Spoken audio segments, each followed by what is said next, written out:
है आपका एडुकेरिया toppers top programme में। आज के हमारे मेहमान हैं तरुण कुमार पांडे जी, जिन्होंने हाल ही में बीपीएससी की एग्ज़ाम में शानदार सफलता दर्ज की है। तो सबसे पहले तरुण जी, आपका बहुत बहुत स्वागत है।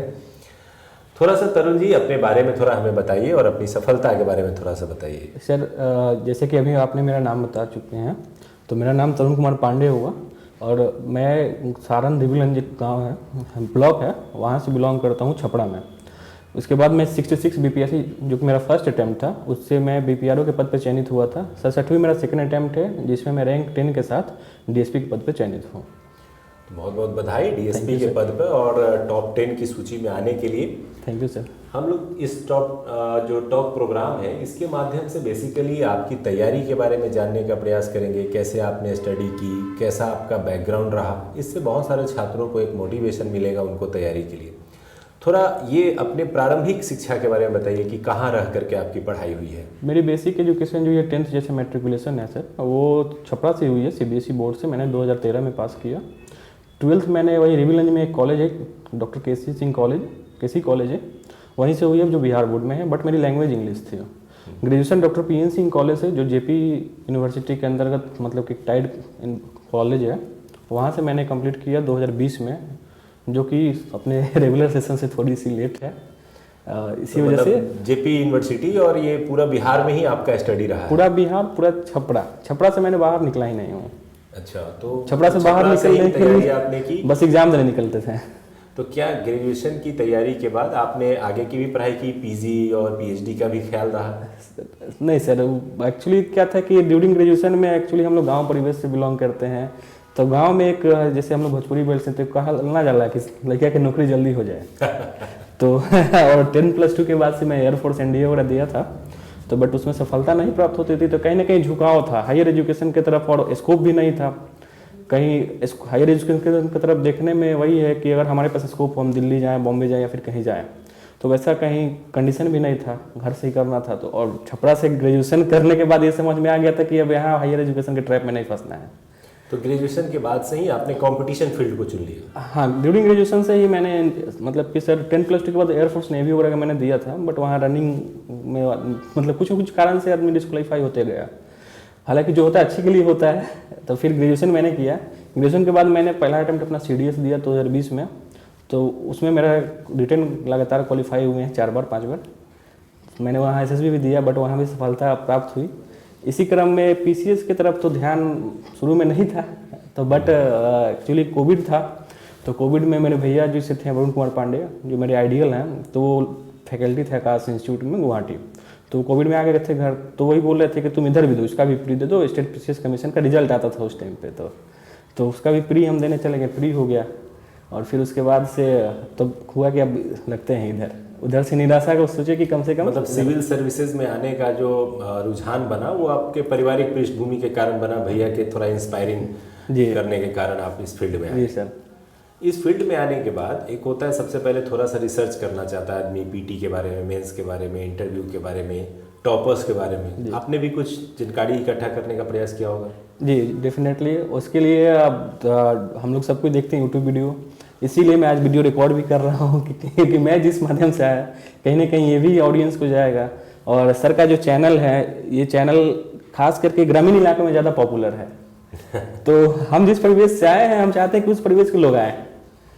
तो आपके आसपास में कोई ऐसा पहले कोई एग्जाम्पल रहा हो जिन्होंने इस तरह का निकाला हो, जिससे आपको प्रेरणा मिली हो? हमारे आसपास में सर हैं एग्जाम्पल में 2013 बैच के एक IAS हैं, जो कि अभी भोजपुर DM हैं। तो वो थे जब उस समय भैया लोग पटना रहते थे, तो साथ में तो कहीं ना कहीं मन में भी था कि ठीक है इस तरीके का एग्ज़ाम। लेकिन आदमी पहले क्योंकि घर पे रहता था तो इनसिक्योर रहता था, रिजल्ट होगा भी कि नहीं होगा, ये सब बड़ी एग्जाम्स हैं, इसके लिए अच्छी तैयारी चाहिए, दिल्ली जाना पड़ेंगे।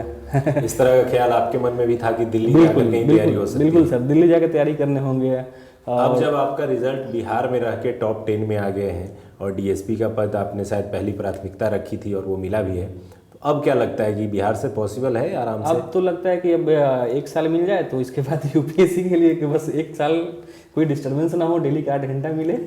लेकिन अब परिवेश वैसा परिस्थिति बने ना बने भविष्य में, अब जैसा संयोग हुआ उसके अनुसार। मतलब कॉन्फिडेंस लेवल अभी का आपका और जब आप तैयारी करने के लिए आ रहे थे, उसमें कितना अंतर आपको लग रहा है? सर ड्रास्टिक कॉन्फिडेंस लेवल का एकदम चेंज है। सफलता मिलते ही बिलीव होता है कि हम कुछ भी कर सकते हैं, और इसका जब तक तैयारी कर रहे होते हैं लगता है कि बहुत सब कुछ कठिन है। जी, और इसका सर एक प्रमाण यही है कि जैसे कि मेरा 66वीं हुआ, तो 66वीं बीपीएससी कोविड के बाद जो मेंस एग्ज़ाम था, उस कोविड के दौरान 2021 अप्रैल था, उसमें मेरे बड़े भैया का डेथ भी हो गया कोविड से, जस्ट मेंस के 2 महीना 3 महीना पहले। तब तक मेरा मतलब कि एक सीडीएस के प्रिपरेशन में जब कर रहा था, तो प्री वगैरह सब तो ठीक था, सब्जेक्ट जो भी बेसिक स्टैंडर्ड बुक्स था वो सब मैं पढ़ रहा था, तो वो कहीं ना कहीं से उस सब में क्लैरिटी था मेरा। आंसर राइटिंग प्रैक्टिस उस समय मेरी नहीं थी। उसके पहले आंसर राइटिंग प्रैक्टिस में बस यही थी, जब मैं एनसीईआरटी पढ़ता था, तो being as a board student, क्योंकि कॉलेज लाइफ तो कुछ थी नहीं, हाँ, तो मैं सोचता था कि फर्स्ट ईयर सेकेंड ईयर के तरीके से जैसे बाहर स्टूडेंट्स को पढ़ाए जाते हैं नॉर्मली सीबीएसई +2 के स्कूल्स में, जो कि कोई टॉपिक हुआ पीछे का आंसर जो करना है करिए, तो एनसीईआरटी का जो पीछे का क्वेश्चन था 50 वर्ड 100 वर्ड, तो पहले मैंने उसको ट्राई करना शुरू कर दिया है। उसको लिख के उन्हीं को दिखाते थे, बोले अच्छा है ठीक है लिखो। तो इधर था कि फिर सीडीएस का एसएसबी भी दे के आना था तो कहीं ना कहीं अपने आप को इधर उधर इंगेज रखते ही रखते थे। साल में 4 एग्जाम हो 5 एग्जाम हो, एसएससी का 2-3 एग्जाम दिए, एसएससी सीएचएसएल होता है उसमें सफलता प्राप्त नहीं हुई, लास्ट में उधर भी हुआ, और जब हुई तो 5-6 में हुई। तो यानी तैयारी आप करते गए, और तैयारी का एक ऐसा चरण आया जब आपको लगा कि मेरी तैयारी बहुत बढ़िया हो गई है, तो उस टाइम में आप 4-5 रिजल्ट आपके एक साथ दिखाई देने लगे।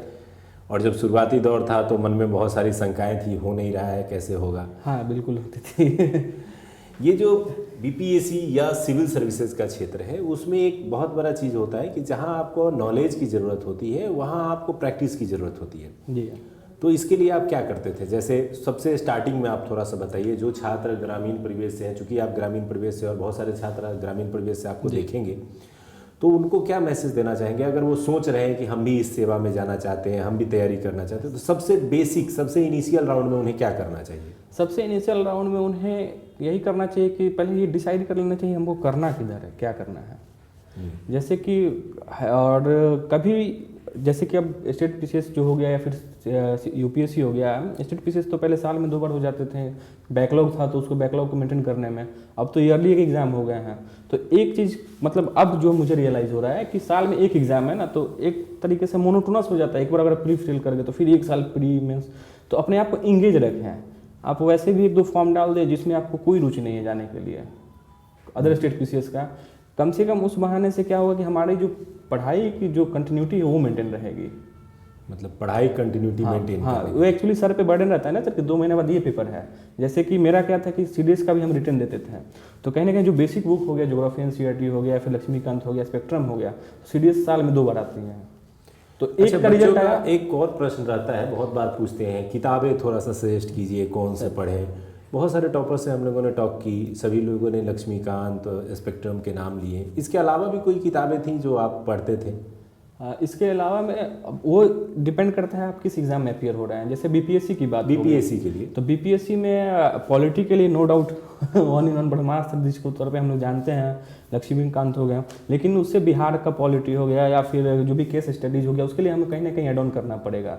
तो बिहार के लिए, बिहार पॉलिटी के लिए सर का ही चैनल पे है यूट्यूब वीडियोज़।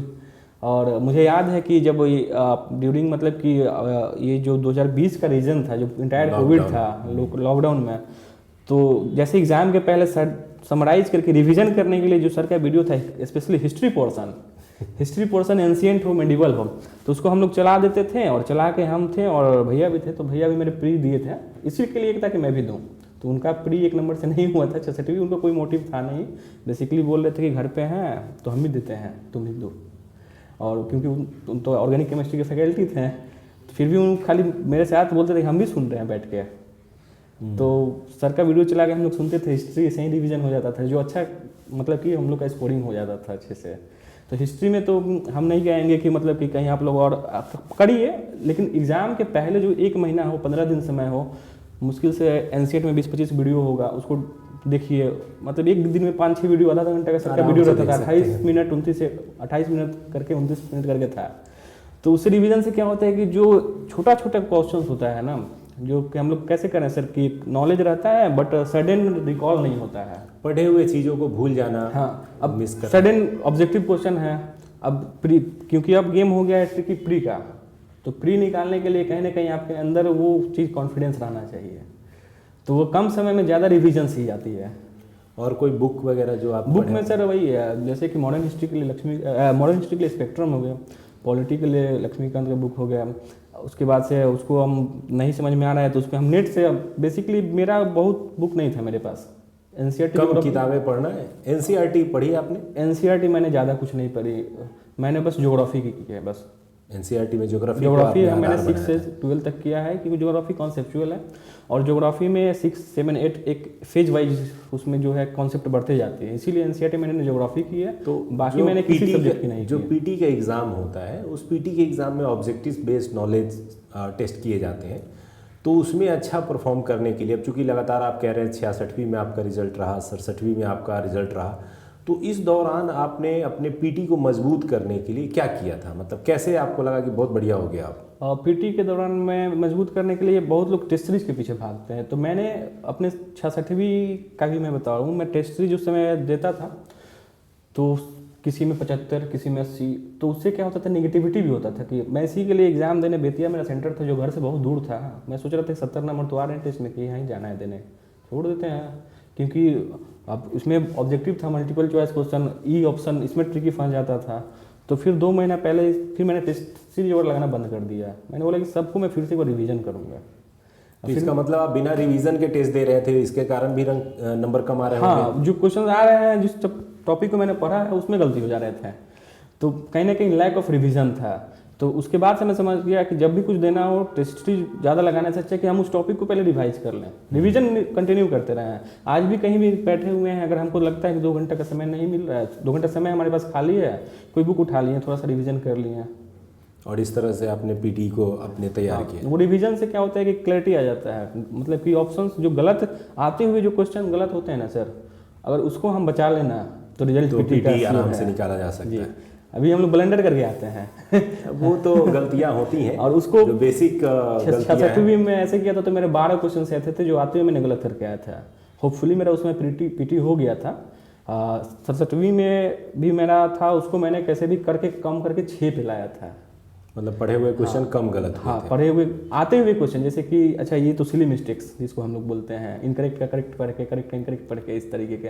और ये कहीं ना कहीं पेपर्स देने से ही आ रहा था, क्योंकि मैं बहुत पेपर दिया था, सीडीएस का लगातार 6 पेपर दिया था। फिर पीटी निकलने के बाद एक मेंस जो होता है वो चैलेंजिंग होता है। जैसे आपने बताया कि सीडीएस का पेपर आप देते थे, एनडीए का पेपर देते थे, उसमें इस तरह का मेंस नहीं रहा है। नहीं, आपने आपने जब इस क्षेत्र में बीपीएससी को चुना तो एक नया चैलेंज आया होगा, मेंस, तो उसके लिए कैसे शुरुआती दौर पे आपने काम किया? उसी के लिए जब मैं पढ़ रहा था बेसिक बुक्स, जैसे कि एनसीईआरटी पढ़ा, कोई एनसीईआरटी तमिलनाडु बुक का मैंने हिस्ट्री पढ़ा था 11th 12th का, तो उसके पीछे क्वेश्चंस होते हैं, 100 वर्ड्स में लिखने होते हैं, 20 वर्ड्स में भी लिखने होते हैं, 30 वर्ड्स में भी लिखने होते हैं। तो उससे एक तरीके से बेसिक रफ स्ट्रक्चर तैयार हो गया था मेरा। और इसके बाद जब मेरा पीटी निकला बीपीएससी का, तो आंसर राइटिंग के लिए फिर मैं उस समय क्योंकि घर पे थे, लॉकडाउन था, कहीं स्कोप नहीं था जाने के लिए, तो टेलीग्राम पे सर का भी चैनल था, एक और चैनल था जो कि उस समय हमको लगता है कि सर का फी 1000 रुपया होगा। मेंस तो फ्री था, ऑप्शनल के लिए 1000 था, ऑप्शनल के लिए सिर्फ 1000 था, मेंस फ्री रिव्यू होता था, अल्टरनेट डे पे एक दिन स्टेट, एक दिन करके जीएस का क्वेश्चन। तो उसमें मैं पहला आंसर लिखा था तो मेरा पॉलिटी में 12 नंबर आया था, कोई मैम थी जो चेक की थी। तो मैं समझ गया, जब रिव्यू आया तो मैं समझ गया, मैं जानता सब कुछ था, बस लिख नहीं पाया था सही से। तो फिर सेकंड जब लिखा मैं 18 आया, फिर बाद 24, 23, 22 ऐसे करके, जो कि 50% के आसपास आने लगा, तो मैं समझ गया कि ठीक है, इतना सही है। और इसका एक सर मैं एक भी देखता था, मैं बाकियों का कॉपी देखता था, जिसका 24 है मेरा, उन्होंने कैसा लिखा है, 28 है जिसका 27 है वैसे। और इसमें होता है लोगों को कि कभी कभी ऐसा भी होता है कि अरे वो तो घर से बैठ कर देख के लिख रहा होगा, मतलब कि लोग ऐसे भी बोलते हैं, बट आप लोग ऐसा नहीं समझिए, आप लोग समझिए कि वो बेस्ट लिख रहा है। तो वैसा मेरा होना चाहिए। तो वो जिस राइटिंग के पीछे आपने मेहनत की थी? सर इसके लिए डेफिनेटली मैंने मेहनत की थी, मैंने राइटिंग से ही अपना सिलेबस कंप्लीट किया था मेंस का। और मेंस का सिलेबस कंप्लीट करने के बाद जब एग्ज़ाम दिए तो कैसा एग्ज़ाम गया था? 67th की बात करते हैं। 67th की मेरी जहाँ तक बात है, 67th के समय तो मैं इसमें मेरी कोई प्रैक्टिस नहीं थी। जो भी मेरी तैयारी का स्टेज रही है 66 तक रही थी, मतलब 66 की तैयारी से आपने 67 क्योंकि इसमें जब मेंस होने वाला था 30 जनवरी को, मैं 28 दिसंबर 2022 में 22 में मैं बिपाड़ से ही निकला था ट्रेनिंग से। वहाँ क्या शेड्यूल होती है, सुबह 5 से लेकर रात 7, 7:30 तक वहाँ तो पढ़ने का उतना समय कुछ समय नहीं मिल पाता था। बस नोट्स वगैरह कुछ पलट जब जाते थे। मेंस आपने दे दिया था और इंटरव्यू के लिए आपका कॉल आ गया था, तो क्या मन में था कि हाँ टॉप 10 रैंक आ सकता है? बिल्कुल मन में नहीं था सर, क्योंकि मेरा स्टेट भी गड़बड़ हुआ था। मुझे तो था कि स्टेट मेरा ज़्यादा नंबर का गड़बड़ हुआ हो, बट होपफुली 55 आया स्टेट में 72 में था। अच्छा, मतलब कुछ आपने डीआई के प्रश्न गलत कर दिए थे। हाँ एक्चुअली कुछ प्रैक्टिस था ना, मैंने एक भी डीआई प्रैक्टिस करके नहीं गया था, बस मैं बेसिक मैं बैकग्राउंड मेरा मैथमेटिक्स है, इस वजह से जो भी है मैं वहाँ एग्जाम हॉल में मेरा सही हो गया होपफुली कि एक तो मैं पकड़ लिया, नहीं तो 36 नंबर मेरा साफ ही जाने वाले थे, क्योंकि जो परसेंटेज में होता है 50 और 80 में इस तरीके करके, तो थर्ड क्वेश्चन में मैंने पकड़ लिया कर, तो मैं गलत कर रहा हूँ। तो यानी डीआई को थोड़ा सा आपने बचा लिया था, कुछ मार्क्स आपके बच गए थे। हाँ डीआई में मैंने बचा लिया होपफुली, लेकिन 55 भी आ गए। था कि इससे ज़्यादा कहीं गलत ना हो जाए, तो रिजल्ट का तो चांस ही नहीं था। मेंस आया भी तो लगा इंटरव्यू के लिए जब कॉल आया तो इंटरव्यू कैसा गया आपका? इंटरव्यू मेरा बढ़िया गया था सर, उसमें नो डाउट। इंटरव्यू में हम कितने मार्क्स मिले आपको? 96। इंटरव्यू में तो अच्छे मार्क्स मिले। जी सर, इंटरव्यू में मेरा कुछ 66वीं में कुछ भी क्वेश्चन आपको याद आ रहे हैं इंटरव्यू हॉल में जो आपसे पूछे गए जी हों? बिल्कुल सर। थोड़ा बताइए हमारे जैसे कि छात्रों जैसे इंटर किए हम, तो चेयरमैन सर थे हम, चेयरमैन सर का फर्स्ट यही तो क्वेश्चन था कि अच्छा कब ग्रेजुएट हो, 2020 के ग्रेजुएट हो। अब उनके पास कोई इन्फॉर्मेशन हो जिसे 2020 उनको पता हो, तो उन्होंने कहा 2020 ग्रेजुएट हो तुमने। जी सर, तो उन्होंने बोला कि विजन 2020 बताओ।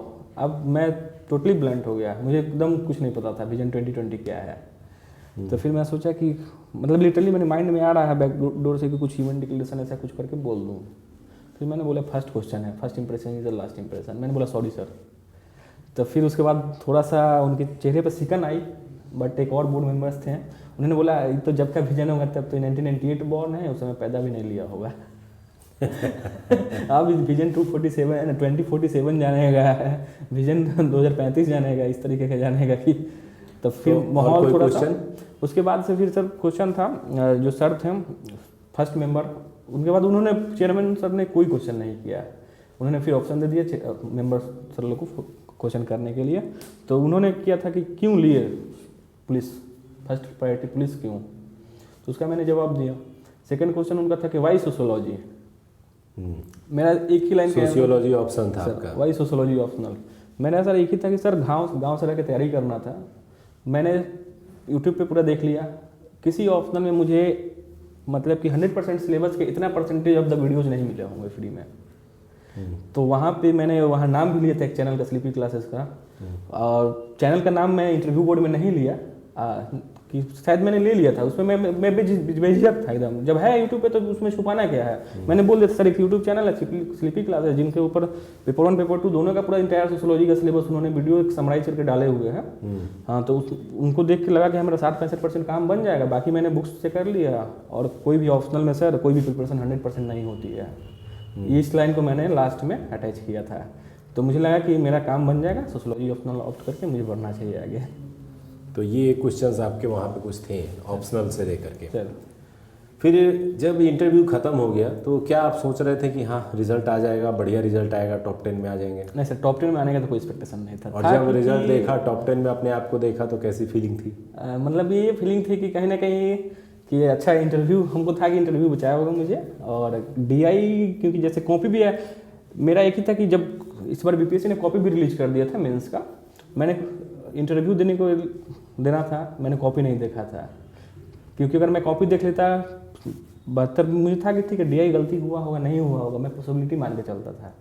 गलती हुआ होगा तब ना, ऐसा लग रहा है कि गलती हुआ हो। तो अगर मैं देख लेता, अगर मुझे लगता कि 17 नंबर डीआई मेरा गड़बड़ हो गया, तब तो मैं फिर से नर्वस हो जाता, मतलब मैं पहले ही से आउट हूँ, उसका इम्पैक्ट मेरे इंटरव्यू पे पड़ता। तो मैं लिटरली अपने आप को, मैंने कॉपी डाउनलोड नहीं किया, एक दोस्त ने स्क्रीनशॉट लेके कुछ भेजा था, तो उसने बोला कि अच्छा कॉपी लिखे हो, और बोले कि देखना तो दिखाना मत हमको, आप भेजना भी नहीं तो फिर हम उसको देख लेंगे खोल के। जहाँ देखेंगे लगेगा कि डीआई गलती है 17 नंबर का, वो ऑब्सेस हो जाएगा फिर। तो ये इंटरव्यू के बाद जो है आपने पूरी जो है जर्नी के बारे में, जब आपका सिलेक्शन हो गया, आपका कंप्लीट हो गया, डीएसपी का पद मिल गया, तो कैसी फीलिंग थी अपने लिए, अपने परिवार में? डेफिनेटली सर, चॉइस थी डीएसपी, तो कहीं ना कहीं मुझे लगता है कि यूनिफॉर्म सर्विस मुझे पसंद थी। कहीं ना कहीं वो सीडीएस का जो सफलता है, तो उसको मैंने इधर यूनिफॉर्म सर्विस से कंपनसेट किया। तो ये डीएसपी चॉइस रखने के पीछे कोई बेसिक रीज़न था कि हाँ पहला पद जो है डीएसपी ही रखना है, बिहार प्रशासनिक सेवा में नहीं जाना है? सर डेफिनेटली था, क्योंकि ऑलरेडी मैं जॉब में हूँ, और कहीं भी हो कुछ भी हो तो सबसे पहले लोग police is the first and last hope. Although administrative service में diversity of nature of job है, बट पुलिस सर्विस में अभी यहाँ पे भी हम लोग बैठे हुए हैं, कल को अगर कुछ होता है, कोई आता है, तो हम लोग सबसे पहले किसी को फ़ोन करेंगे, तो थाना को ही फ़ोन करेंगे, पुलिस को इन्फॉर्म करेंगे। तो वो पुलिस मतलब सेवा आपके प्रति आपकी रुचि बढ़ती चली गई। हाँ, तो वो मतलब कि first line of civil defence जो होता है पुलिस ही है। हो सकता है नेगेटिव परसेप्शन भी रहता है बहुत लोगों का, लेकिन कहीं भी हो फर्स्ट या तो हम लोग पहले अप्रोच करें, नहीं तो अपना सारा अप्रोच लगा के जब हम थक जाते हैं तब कहते हैं कि अब चलते हैं थाना में। तो यानी पुलिस की ऑप्शन हमेशा बनी तो कहीं ना रहती है। कहीं हाँ, वहीं से आपको सॉल्यूशन प्राप्त होगा जो हो जिस तरीके से हो। अब आते हैं थोड़ा सा ऐसे कुछ पॉइंट्स आप हमें सजेस्ट करें कि जैसे कुछ बच्चे हैं जो नए तैयारी करना चाहते हैं या अभी उस फील्ड में आना चाहते हैं या तैयारी कर रहे हैं, उनको क्या सजेस्ट करना चाहेंगे कि बीपीएससी की तैयारी के लिए क्या करना चाहिए उन्हें? बीपीएससी की तैयारी करने के लिए कुछ नहीं, 5-6 घंटे निकालें, मतलब कि और ज़्यादा स्ट्रेस नहीं लें। स्ट्रेस होता है तो उसमें क्या होता है, सेल्फ इनसिक्योरिटी होता है। जैसे कि मैंने बताया सर कि उस समय मैं तो नहीं कर रहा था, लग रहा था भैया, लेकिन बार बार बोल रहे थे कि तुम्हारी इधर मेंस का तैयारी तुम करो, क्योंकि जब भी मैं फिर एसएससी के लिए मैथ्स वगैरह प्रैक्टिस करने लगता था तो भैया डांट देते थे, ये तुम क्या कर रहे हो, प्री तुम्हारा ऑलरेडी जब आया है आंसर की 114-115। मतलब आप मेन से डर करके आप चले जाते थे बैंकिंग और एसएससी की तैयारी करने लगे? सीजीएल हम तो लगता है मैथ बना ले रहे हैं, इंग्लिश थोड़ा ठीक कर लेंगे, जॉब मिल जाएगा। तो बोलते थे कि 113 प्री आ रहा है तुम्हारा, क्या तुम कर रहे हो बैठ के, ऑप्शनल देखो, GS1 GS2 देखो।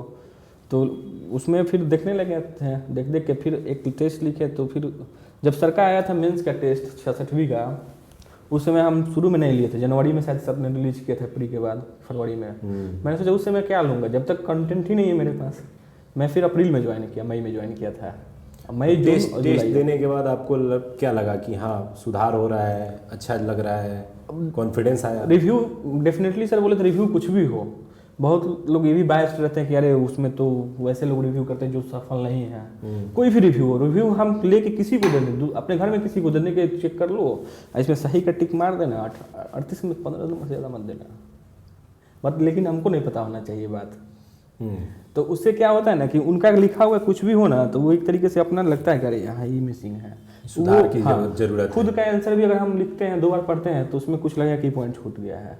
अभी जैसे मैं अपना 67वीं एक्सपीरियंस बता रहा हूँ सर, उसमें जो मेंस का क्वेश्चन था, एक इकोनॉमिक बैकवर्डनेस ऑफ बिहार, मैंने उसमें बहुत क्रीम पॉइंट जो था कि बिहार जो है लैंडलॉक कंट्री है, ये मैं भूल गया था लिखना, और हॉल से निकल के बाहर आया तभी फैक्ट्स तो मेंस में इतने सारे फैक्ट्स डालने तो मतलब होते हैं कि एक दो छूट ही जाते हैं, वो बेसिक चीज है। मतलब एक जेन्युइन है कि बिहार एक लैंडलॉक कंट्री है, तो क्योंकि कहीं इसका है नहीं कंटिनेंट जो कि सी से जुड़े हुए जहाँ से एक्सपोर्ट हो सके, तो इसको मैं भूल गया था। वही प्रैक्टिस है, प्रैक्टिस की वजह से सिर्फ, क्योंकि मैंने ट्रेनिंग में प्रैक्टिस की थी, 66वीं में आपने प्रैक्टिस नहीं की तो आप कुछ चीजें 66वीं में मैं वो चीज़ मैं भूल गया था। तो 67 में आपने प्रैक्टिस नहीं की, फिर भी डीएसपी का पद मिला, तो बहुत सारे के मन में ये हो सकता है कि बिना पढ़े ही डीएसपी का पद मिल गया। लेकिन क्या आप मानते हैं कि नहीं ये जो है आपके 66वीं के मेहनत का देन था? 66वीं के मेहनत का दिन था, लेकिन जो ये गैप था, 66वीं का रिजल्ट आया अगस्त में, और इंटरव्यू जो भी इसका था वो मई में हो चुका था। मई में प्री हुआ था 67वीं जो कैंसिल हो गया था, फिर सितंबर में प्री हुआ। मैंने इंटायर पीरियड में अपने मेंस की तैयारी किया था।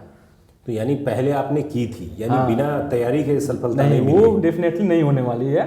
जब 66वीं का मेंस हो गया था और 66वीं का इंटरव्यू कॉल आ गया था अप्रैल में, मई में इंटरव्यू भी हो गया था, तो कहीं ना कहीं मुझे तो कोई होप नहीं था कि 66वीं में मेरा रिजल्ट होगा। और आप मेंस की और मुझे ये दिख रहा था 67वीं में 802 वैकेंसी है, 67वीं में 88 उस समय भी क्रीम पोस्ट थी। जॉब में नहीं गए थे तो बीएससी फर्स्ट चॉइस था मेरा उस टाइम पे, लेकिन जॉब में जाने के बाद ये चीज़ लगा कि हमको पुलिस सर्विस ऑप्ट करना चाहिए, तो 88 बीएस की पोस्ट मुझे दिख रही थी। तो उस पीरियड में मैंने फिर क्या किया कि अपना रेशियो डिवाइड कर लिया था कि इधर इंटरव्यू भी था, पीटी भी था, और उसके बाद मेरा जब भी तैयारी रहा मेरा 2 पोर्शन में चला, 60-40, 60% मेंस पे गया है, 40% प्री पे गया है। और जब मेंस का तैयारी आपको सिलेक्शन मिल गई। हाँ, जब भी अगर आप मेंस का कर रहे हैं तो उससे प्री का क्वेश्चन निकल ही जाता है सर। इस पूरे जर्नी में जब आप पीटी और मेंस की तैयारी करते हैं तो इसके लिए क्या पढ़ते थे करंट के लिए? करंट अफेयर में उस समय सर का मैगजीन तो काफ़ी पॉपुलर था, एडिटोरिया मैगजीन, जिसमें 30 करंट में आराम से 22-30 लड़ जाते थे। तो डेली करंट्स के लिए पेपर वगैरह? हाँ, डेली करंट अफेयर के लिए पेपर वगैरह तो गांव पे अवेलेबल नहीं होता था, तो कभी कभार डीएनए एनालिसिस देख ली यूट्यूब पे, जो कि डेली हो नहीं पाता था, इतना फास्ट भी रहता था कि, तो फिर मंथली मैगजीन पढ़ ली है। मेरा जो रहा है, मैं अपनी पर्सनली बात करूँ तो, कि हम वही चीज़ पढ़ते हैं जो एग्ज़ाम में पूछता है। मतलब एग्जाम रिलेटेड कंटेंट पे हाँ ज़्यादा फोकस एग्जाम करें। अब मंथली मैगजीन है जैसे कि, तो मंथली मैगजीन में जो चीज़ बीपीएससी रिलेटेड नहीं था मैंने स्किप कर देता था, इसलिए मैं अभी तक यूपीएससी अटेम्प्ट नहीं दिया, इस बार मैं दूंगा। तो हाँ जो बीपीएससी से सेलेक्टेड था, लगता था कि हाँ ये बीपीएससी में पूछ सकता था, बीपीएससी में क्योंकि उसमें ब्रॉड डायमेंशन पे क्वेश्चन आता था, तो उसी के थ्रू मंथली मैगजीन से ही मैं कर लेता था। या फिर डीएनए देखता था, 2 दिन देखा, फिर उसमें कभी गैप हो गया। एक्चुअली वो रेगुलर उतना स्ट्रिक्ट शेड्यूल फॉलो नहीं हो पाती थी, सही बताते हैं तो। अब पेपर जो था, पेपर हिंदी न्यूज़पेपर पढ़ते थे, हिंदी न्यूज़पेपर अवेलेबल था, द हिंदू 2 दिन बाद आता था, और भी किसी दिन दे गया किसी दिन नहीं दे गया, तो उससे अच्छा रहता था कि अब 2 दिन बाद पढ़ें तो आज यूट्यूब क्या पे देख लेंगे। एक बच्चों में ये भी रहता है कि द हिंदू पढ़ेंगे तभी पास करेंगे, ऐसा भी है? ऐसा कुछ नहीं है सर, आपने पढ़ेंगे आप कहीं, आप पढ़ेंगे तो भी पास करेंगे, बस ये रहना चाहिए। द हिंदू पढ़ें, आप इंडियन मिरर पढ़ें या फिर इंडियन एक्सप्रेस आज पढ़ें। के समय में जिस दौर में बहुत सारा कंटेंट हो गया, बहुत सारे कोचिंग संस्थान भी है, बहुत सारे यूट्यूब चैनल भी है, बहुत सारे मटेरियल्स मिलते हैं स्टूडेंट्स को, इस समय में कैसे अपने आप को सही डायरेक्शन में रखा जा सकता है? कोई स्टूडेंट्स अगर भटक जा रहा है, वो सही तैयारी नहीं कर पा रहा है, कभी लगता है पीटी पढ़ रहे हैं, कभी मेंस पढ़ रहे हैं, कभी कहीं से पढ़ रहे हैं, कभी कहीं से पढ़ रहे हैं, इसका तो इस भटकाव से बचने के लिए क्या सजेशन आप इसका देना हम चाहेंगे? यही देंगे उदाहरण कि मान के चले कि एक भोज है ये, और भोज में बहुत तरह का व्यंजन है, उसी मटेरियल है, बहुत तरह का मटेरियल। हो सकता है कि कोई नया मटेरियल, नया टेस्ट, नया रेसिपी ट्राई कर रहे हैं, पेट खराब हो गया उसे हो सकता है कि नया ट्राई कर रहे हैं, तो हम उससे कैसे बचें? तो उससे बचने के लिए यही है कि जिसके बारे में आप जानते हैं, जो आपका क्रेडिबल है कि हाँ ये चीज़ हमको भाई पचता है, डाइजेस्ट होता है, उसी चीज़ पे है। नया उतना ही भर ले जितना आपको हानि ना करे, नया ले भी तो उसको तुरंत परख ले कि नहीं नहीं इससे हम डाइवर्ट हो रहे हैं, डेविएट हो रहे हैं, कहीं ना कहीं इसके ऊपर आप किसी से ओपिनियन ले सकते हैं जो उस मटेरियल को टेस्ट किया है, आप इस डिश को टेस्ट किए हैं कैसा है, तो उस तरीके से। और इस बार में न डूबें कभी भी मटेरियल के पीछे, मटेरियल एक रखें, उसको बार बार रिवाइज कर लें।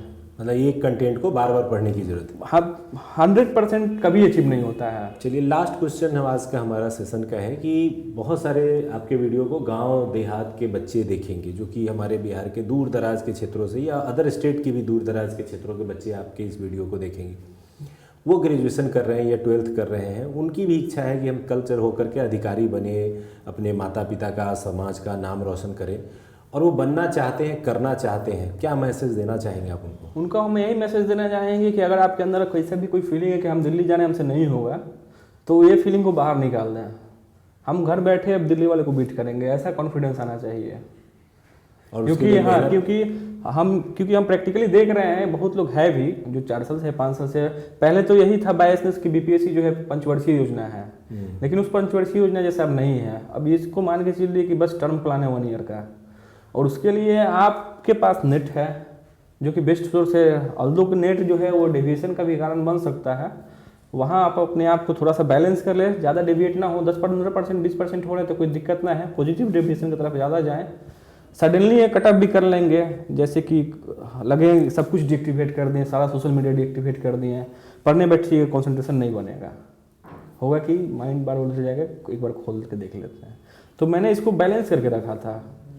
तो यानी वो गांव बैठ करके या खेलिए भी, अगर संभव है तो शहर आए, नहीं बिल्कुल संभव सर, है तो घर क्रिकेट बैठे, खेलिए भी, लेकिन पढ़ाई कितना लगभग डेली कर लेना चाहिए? बस 6 आवर्स अगर देते हैं, 6 आवर्स पढ़ाई कर रहे हैं तो 6 आवर्स पढ़ाई करें।